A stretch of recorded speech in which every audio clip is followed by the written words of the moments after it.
자금난을 겪던 충북 거점 항공사 에어로케이가 새 주인을 만나면서 국제선 취항에 동력을 얻게 됐습니다. 하반기에 항공기 2대를 새로 들여와 연말쯤 일본 노선 취항을 목표로 잡았는데요. 기존 항공사들이 망설이고 있는 사이 이 거점 항공사가 막혀있던 청주국제공항에 활로를 뚫어줄지 관심입니다. 정재영 기자입니다.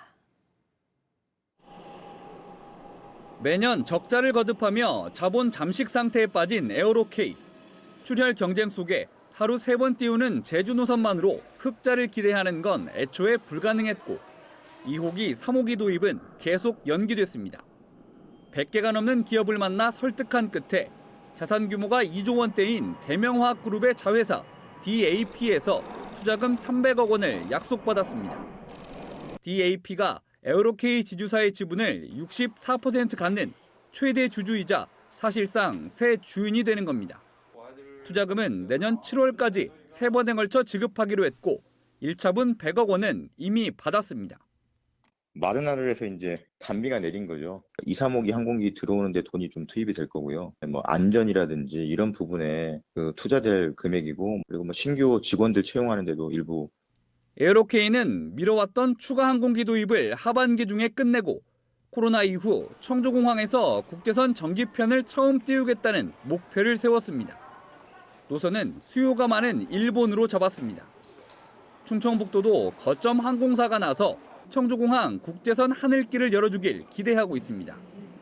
청주시와 공항공사가 주고 있는 항공기 정비료와 공항 사용료 등의 기존 혜택 외에 별도의 지원책도 준비해뒀습니다. 에어로케이가 면허 취득 당시 약속한 중국과 일본, 대만 등 5개국 11개 노선에 정기편을 띄우면 청주시와 함께 최대 5억 원의 지원금을 주고 유류비도 3년 동안 500만 원씩 지원할 예정입니다. 대구공항의 거점 항공사인 TA의 노력으로 국제선 여객이 200만에서 250만 정도를 타고 있는데 청주공항에서도 거점 항공사인 에어로케이가 역할을 해서 코로나19 재확산에 따른 국가별 제한이 여전한 데다 환율이 역대 최고 수준으로 치솟은 건 큰 부담. 코로나 이전 정기편만 14개 노선을 운행했던 기존 항공사들이 여전히 망설이고 있고 지난달 국제선 하늘길을 열었던 여행사들도 이후 전세기 운항 계획을 잡지 않고 있습니다.